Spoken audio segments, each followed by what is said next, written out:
don't think we have more barley. We buy more of that, but we could get.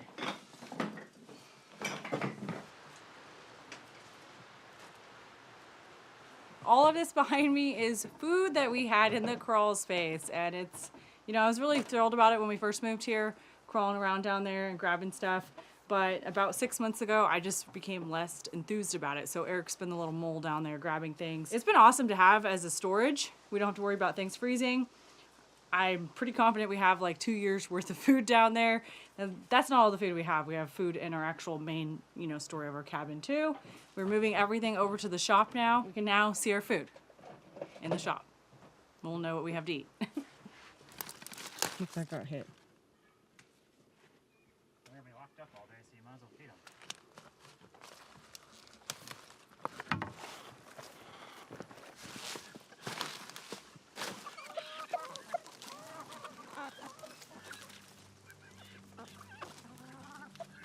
It's mid-August. Eric and I are running around in all different directions trying to tackle what needs to be done before winter gets here.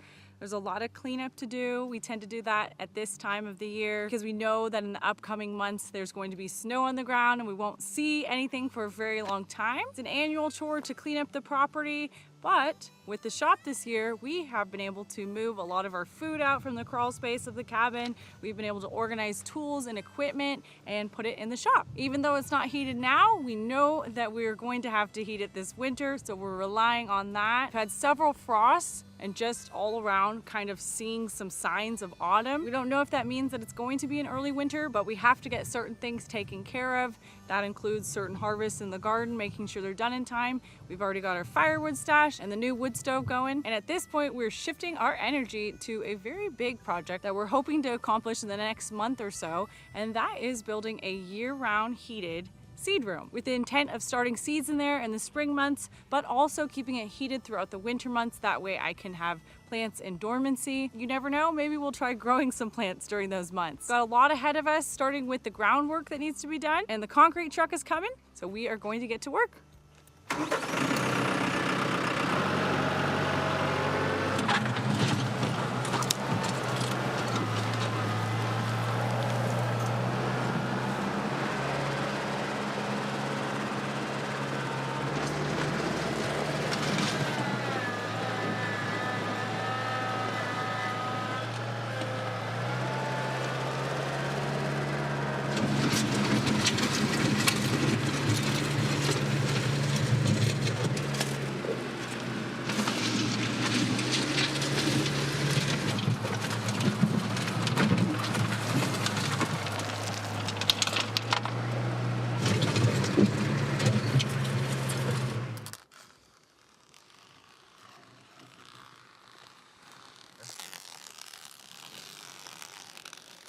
Getting things ready for our new slab that's going to go out here, and we have decided a few things. We've been thinking about this project for, man, it's probably been about a year. So the slab is going to go out from the shop 10 feet, and it's going to be 20 feet wide. So it's going to give us about a 200 square foot seed room for Ariel to start all of her seeds in. And as far as where to put this seed room, we wanted to connect it to a structure that was already going to be heated. So we have the shop that's going to be heated, and we have our cabin. Didn't leave us many options. The cabin, it's logs, they're hard to add on to. We have wood stove heat in there.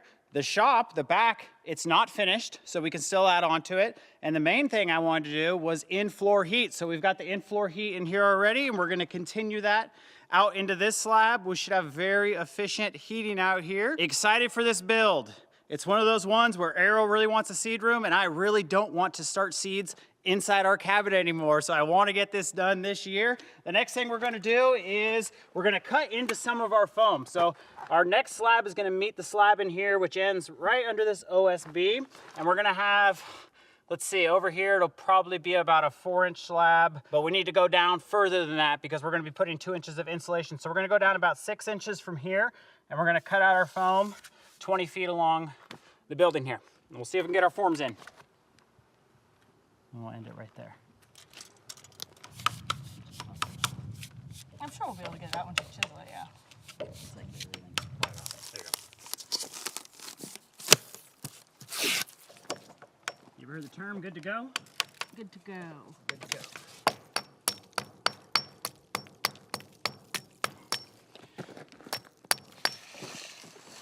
Try to go down low if you can. At the concrete, yeah. There it goes. I'm at my 10 feet, so that one should be good. Let's, and I'm at my diagonal. Very important steps, these first ones. So we're trying to make sure that this pad, since it's concrete and it's permanent, it's gonna be absolutely square. So what we did is we used online, I guess it's called a diagonal calculator, and it gives you the diagonal measurement of a rectangle. So if you type in 10 foot by 20 foot, it tells you that your diagonal needs to be 268 inches, or just over that. So if you put it on that corner, and then you put your 10-foot side on that corner, where your measurements meet. So your 10 foot meets your 268. You kind of cross them over. Hard to show since we've got this piece of rebar in the ground already, but where they meet is your exact corner. So now we've got it pretty well there. We're gonna go around and just take one more measurement and see if we're square. Isn't that crazy? 20? We never measured this, and it's absolutely perfect at 20 feet. 10 feet. So what we're gonna do is we're gonna leave these in the ground, and we'll put our forms up, and then we'll pull them out. And we're using store-bought lumber, so we need to go 1.5 inches over 10 feet. So it's gonna stick out.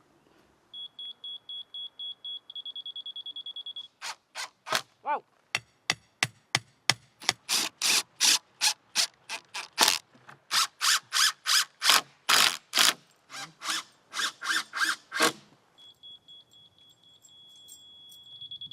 I think this one's at it. What it could be is that.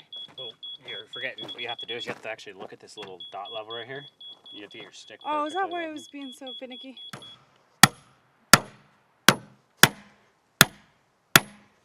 The forms are in, it's level, they're staked, it's kind of floating on its own. When we built the shop back here, it's definitely below the grade, so we're gonna have to add some gravel. We're gonna bring in some nice gravel that we had delivered for the inside of the pad, that way it can be nice and smooth for that foam board. We need to bring in quite a bit because we're sitting about 12 inches down and we only need to be about 6 inches. Looks good?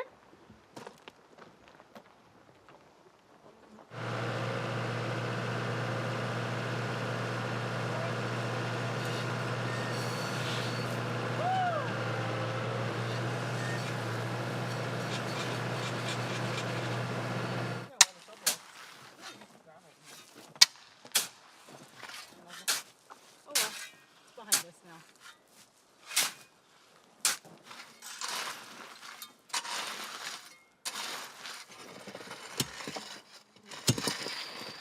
Now we're definitely gonna need backfill, huh? So the concrete doesn't pour out. Otherwise it's gonna leak right out the side.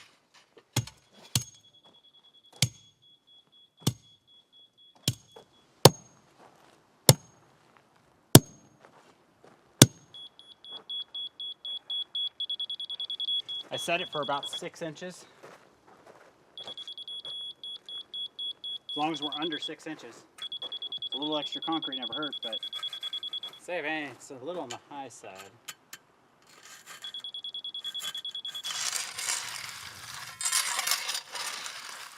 Woo! Well, it's looking good. It's amazing what a little bit of gravel and a few hours of hard work can do. We now have this elevated pad where our slab's gonna sit. Used our laser level after we got it all tamped down. A couple areas were about 1/2 inch too high. And since we're aiming for 6 inches with the form, and then you got a -2 inches for foam, we're left with a 4-inch slab. So we want to be at least 4 inches. So we went ahead and excavated a little bit of the gravel out, and we're sitting pretty good so far. We're gonna take a little break. We're gonna get back at it. We're working on the footings next. Keep your shovel against the wood, you know what I mean? If we get started, then we can kind of measure it and see what we're looking at. 10 is barely to like right there. Yeah. So, and then depth. What do you want to be depth? Did you say, do I need to get 10 inches at the bottom? This is only 8.5. Okay. But width was good. So if we just take a little more out, including width and depth, we'll probably be there. Okay.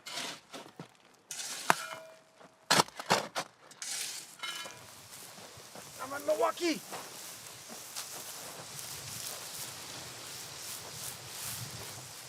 Those look nice, huh?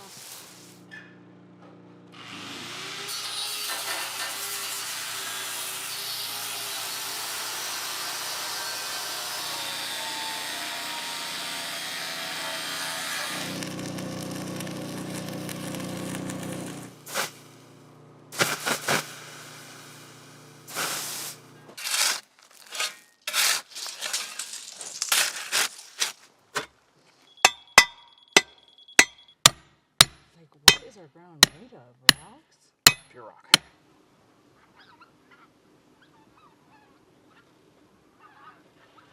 All right, let's go right to your edge. Pull your way a little. Right there is where you want it. Very much, I don't think.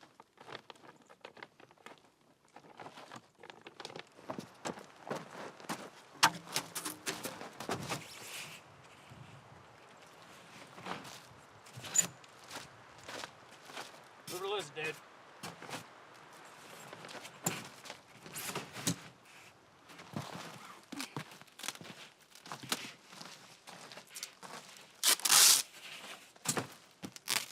All right, bringing some memories back of when we did the Quonset hut slab, but this one is so this one is so much smaller. It's always easier once you've done it once before. We've got 10 mil poly laid down, and then we are putting our 2-inch foam board on top of that. At first, when we picked this site, it was kind of like a last place I wanted to put this grow room or seed room.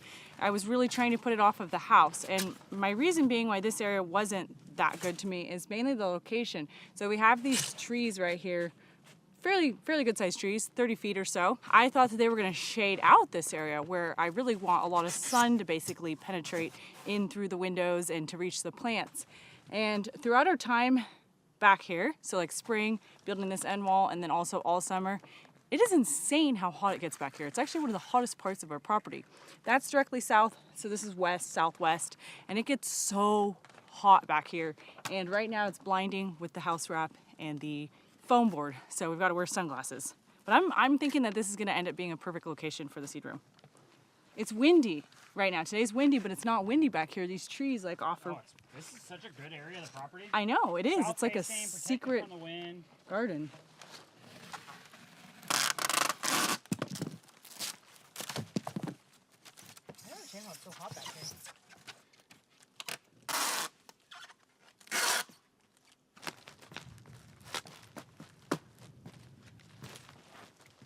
Keep coming. Get it on your edge. You want it to hang into my edge? Yeah, does it need to go more? Come one more. Yeah, that's great.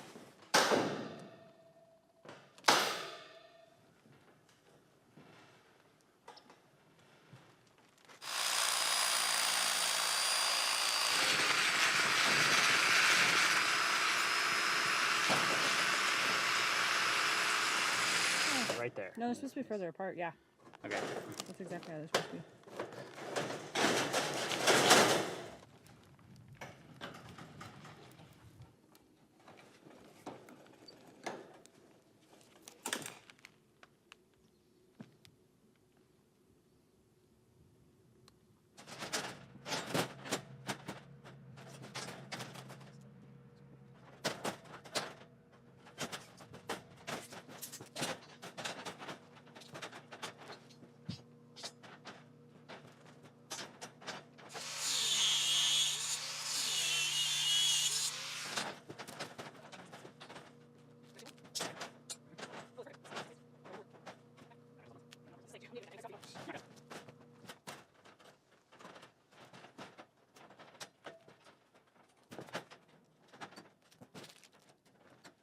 Fairly basic slab we've got going on out here. It's going to be a little more complicated because we are going to be doing the in-floor heat or the radiant heat. First, we started with our welded wire mesh, which comes in big sheets. This one's 20 feet long by about 7 feet. And we really like to use that because it has 6-inch squares, and that helps when you're tying your pecs down there if you want to do them 6 inches or 1 foot apart. And we bent that into the foot ends, and that allowed us to float 2 pieces of number 4 rebar, which is 1/2 inch. And then we did a grid on the top of a thinner rebar they call number 3, which is 3/8 of an inch. We did 2 foot squares along the whole slab, so we've got plenty of metal in this thing. And I've used rebar ties to kind of just twist tie everything together. We're all nice and secure. Now what we're gonna do is something a little bit different. We're gonna try to tie in this slab, which is a slab of its own, into the slab that we poured last year, which is the shop. And we're gonna do that with something called tie bars. So we're gonna take this drill and we're gonna drill into our existing slab, and then we'll shove a piece of rebar in there, and then we'll tie that rebar into this rebar. And that'll kind of tie everything together. We'll see how it goes. All right, let's put her on hammer drill.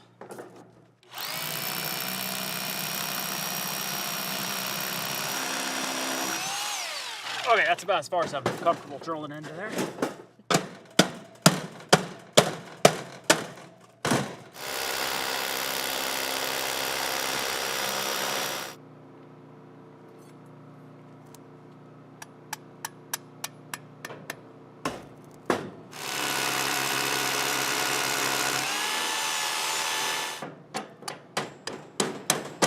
Okay.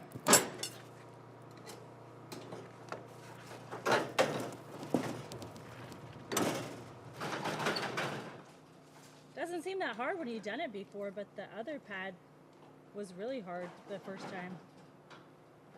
So the numbers usually start at 0 and they go to 300, right? So you can keep track of your pecs. I don't know if this was like, the numbers don't make sense to me on this one. This says 845 feet. And at the beginning it says 105 feet. Shove it in there, Errol. Which one, Start on the outside one. Outside, that's the one Yeah. we're going in.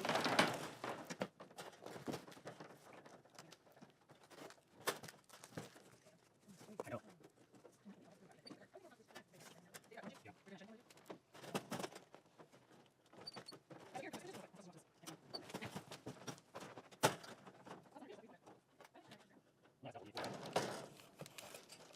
Actually, since you kind of got an angle there, I think you'll be fine. You don't really have to push it 6 inches. You may want to start to run it diagonal. Oh, scary stuff. Keep her going. 4 more feet. Okay, go slow your roll. That's it. All right here.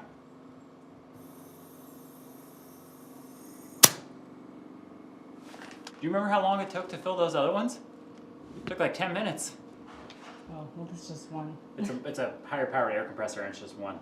Okay, I put 50 pounds in there. Well, we got our forms in. It took 2 days of hard work during an extreme heat wave. Our run of PEX out there in the new slab is gonna be 260 feet for a 200 square foot pad. And when we poured the Quonset hut slab, we were thinking ahead and I put in a couple extra pieces of pipe that basically go under this slab and pop out on the side. They ended up lining up perfectly with the new seed room slab. And at the point when I put those in, I didn't even know we were building a seed room. So we got lucky. The slab out there, it's gonna be really clean. You're not gonna see any PEX coming up from it or anything. It's all gonna go underground. And then the boiler will be in here and that's what's gonna give the slab out there its heat. We've got 50 pounds of air pressure in it just to make sure we don't have any leaks. And all we can do now is wait for the concrete truck. It's concrete day and the truck is headed our way. They're going to be here about 9 a.m. We've had some time to look over our work and see if we wanted to make any changes. We realized that we were going to have our OSB on the end wall for the Quonset hut in direct contact with the concrete, which is no good. So our solution was to add some flashing tape along the bottom in hopes that that would kind of separate the two materials. We wetted down the concrete forms and the new gravel that we put around the footings. It may seem kind of odd, but concrete doesn't actually stick to itself very well. So we're putting a bonding agent on the current slab in hopes that it'll attach better to the new one that we're pouring. All right, I can hear the truck. It sounds like it's concrete time. And because this concrete is coming from so far away, they put a retarder in it and they will activate it when they get to your place. They'll ask you how much water you want in there and what kind of consistency you want it to come out at.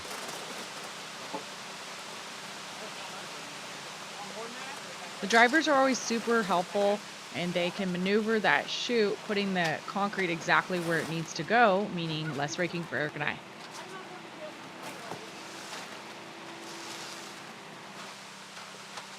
Fun fact, we estimated we needed 4.5 yards of concrete for this project, and because the concrete truck came from so far away, the delivery charge was more than the concrete itself.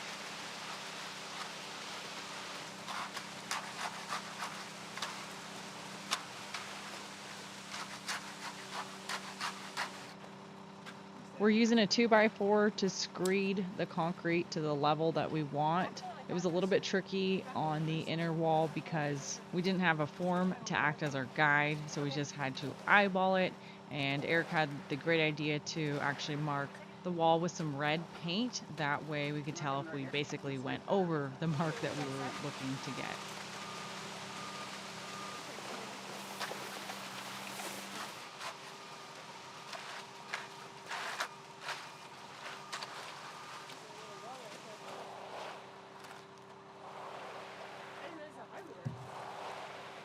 The drain was another tricky spot. We had to use 2 separate screeds to get that slope around there, which was sitting about a half an inch lower than the rest of the form.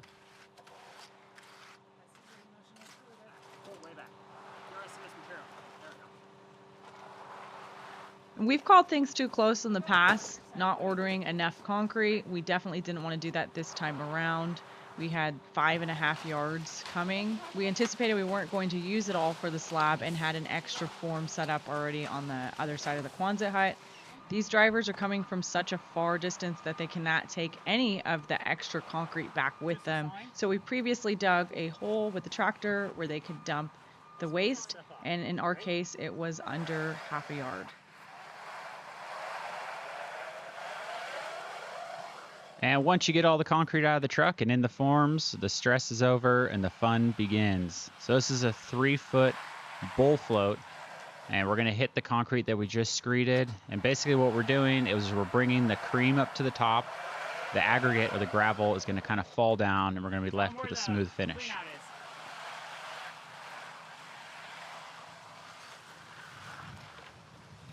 The concrete wall's gonna go on it, you know?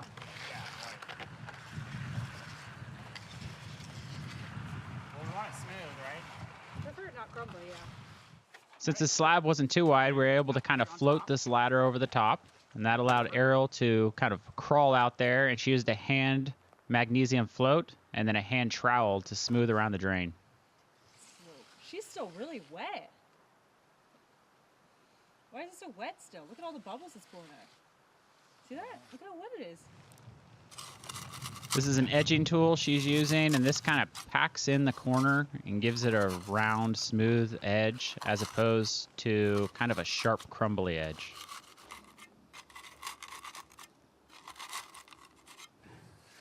So after waiting a little while for the concrete to start to cure, we switched over to our trowel. And the trowel is going to be the last thing we take to the concrete. We're going for a nice, smooth finish on this slab.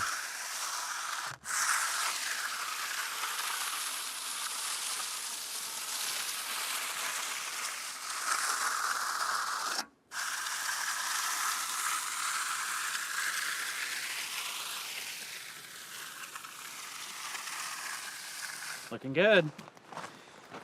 All the stress is over, right? Now it's just see if we can get her smoothed out.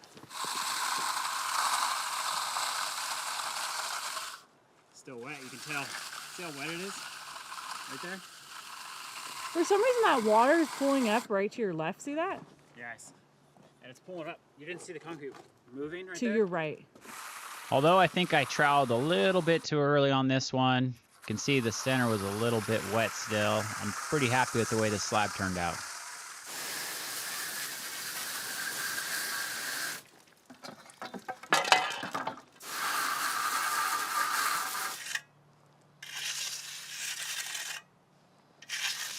Some spots are hard to get to with that big trowel, so Ariel's going through here with a hand trowel. She's smoothing out the corners. She also got along the Quonset hut wall.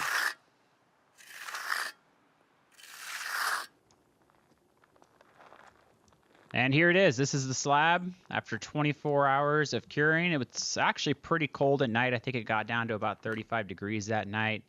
And you can see the aggregate. That's those dark marks there. Usually after 48 hours, those marks will completely disappear.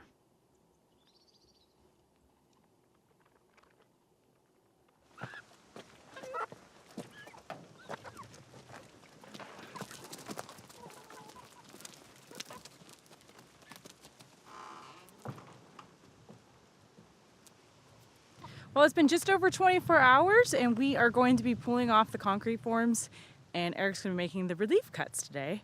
We don't usually do this that early, but I think the consensus is you're supposed to get them cut sooner than later. It was a little chilly last night. We thought we were going to get a frost, so the celery behind me is covered up with a blanket and some fleece row covers, and we didn't get the frost. I think it stayed right around 34 to 36 degrees. We've had 3 frosts so far, once in July, 2 in August. Those were actually back to back, so that was a little bit unexpected. I do have something pretty cool to show you though. We have had a little bit of an eyesore removed recently. If you remember, we had our very unsightly Shelter Logic. I only say that because it has been through a lot. It actually is a really cool structure, but it's been thrashed and tumbled and drug by us. We relocated it closer to the Quonset hut where we want it for this winter, so it's not blocking our view anymore, which is pretty neat. It was there for like 14 or so months. We're gonna head over to the pad and get to work.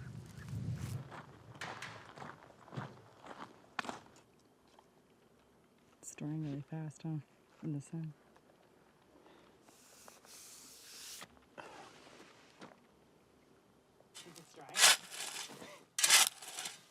It's not leaking out.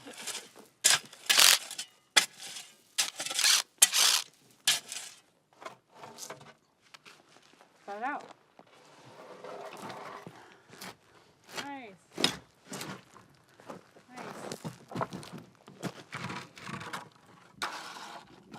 So far, not too shabby. So we always end up with a little bit of crumbling on the edge when we get concrete from this particular place. It has a lot of the rocks in it, and we get the stronger PSI. 4,000 PSI with a retarder in there for the long trip. I think we don't have a lot of concrete experience, but it just seems rocky, and we always pour it a hair dry. So it seems like we don't really know a way around the crumbling. I'm not really concerned about it. We're gonna be covering it up, and I think it looks pretty awesome. The bonding agent, for some reason, didn't work like we hoped. It could have been because these are two slabs that we're trying to connect, so they're smooth. You know, you've got a smooth slab and another slab that you're pouring. It could just be harder to kind of attach those, whereas in the past when we've used it, we mixed it into the concrete and we also put it on a rough surface of concrete. So, you know, I think it was just like an easier way to attach two pieces of concrete together. It's not at all a big deal. It's just that these are kind of going to be two separate slabs, basically. I think it looks good. How are you holding up over there? We're gonna cut in our relief cuts now, or relief joints, and you can see we've got these lines drawn on the concrete slab with a Sharpie. We've tried in the past to do like a chalk line. It doesn't work because we're gonna hook up the garden hose to the saw and it's gonna shoot a bunch of water and it quickly erases the line. So we're gonna do two cuts. We're gonna go long ways, so a 20-foot cut, and then we're gonna go right in the center with a 10-foot cut. We're gonna end up with 4 squares that are 5 foot by 10 foot, and I'm not gonna go too deep. I think I'm gonna go 1/2 of an inch, maybe a little over that. Probably should go deeper, but I do not wanna hit one of our PEX pipes. And the reason that we're gonna be cutting into this slab for the relief joints is when the slab cracks, it's hopefully gonna crack where we want it to crack, which is gonna be these lines we're gonna put in. What's that? Did you have good arm strength today after yesterday? Yeah, this should be pretty easy. I'm guessing this will take 5 minutes. We've never cut it this soon, so. That's the water line. That's where it squirts water in. So you just basically, you can go full blast, which is way too much. We'll just put on a little. Let's get it started.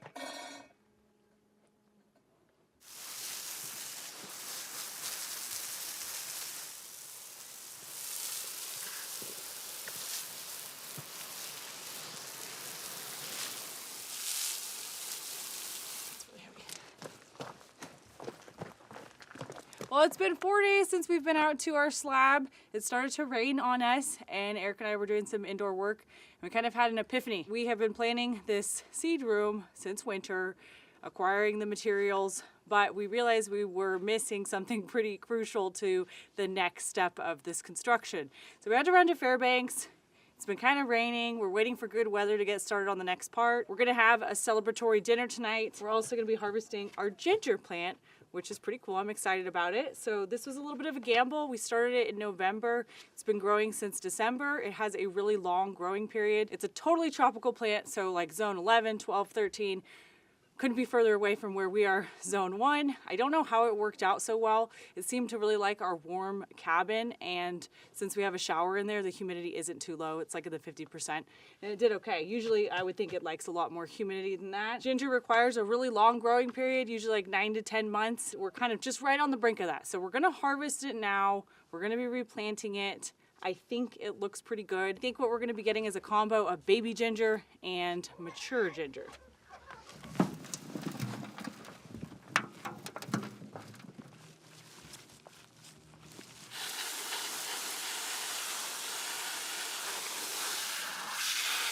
May look like I am demolishing the plant, but I assure you this is what you're supposed to do when you harvest it. And it's definitely considered baby ginger. And we can tell for two different reasons. We've got like the pink scales is what it's called. It also doesn't look really like, you know, when you get ginger in the store, it doesn't have that hard flesh on it. So it's definitely under mature at this point. You can see the original rhizome or the original plant is this kind of crummy looking root right in there. So that's how ginger grows. It grows underneath the ground through its rhizomes or these little shoots, and then you see these stems up top. We are going to just be harvesting a tiny bit for dinner tonight, probably like, I'm just gonna break it off now.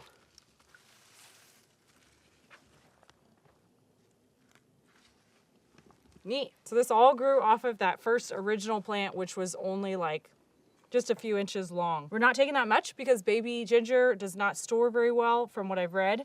So I'm gonna be putting this back into the pot with new dirt, fertilizer, and she will have to start the root process all over again. And maybe next year we'll be able to get more off of her because, I mean, it definitely is putting on a lot of growth.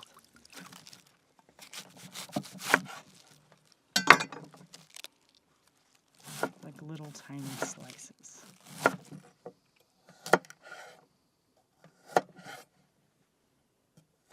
The garlic. So I've never done this before. I think you don't eat skin on it. yeah, scale. You don't want to eat the scales, I don't think. Well, I mean, you probably can, but. You want this now? Yeah, maybe when I do that. Yeah.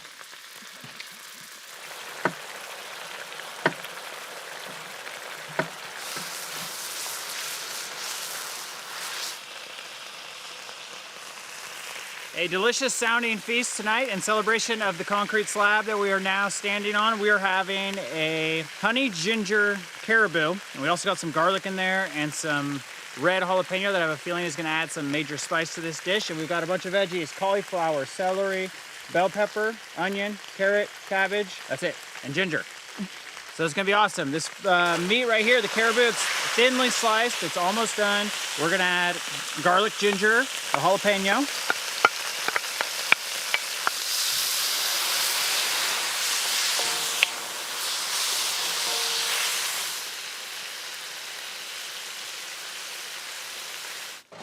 What's out here? Do you want me to grab you mitts? I'll be all right for tonight. All right.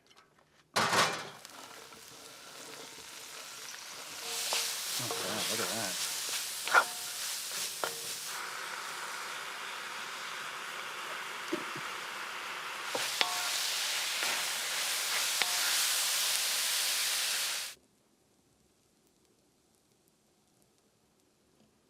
Looks awesome. I can't wait to eat. But before we eat, I'm going to show you guys what we're working on next. So the slab turned out awesome. It's our third one. It's our best work yet.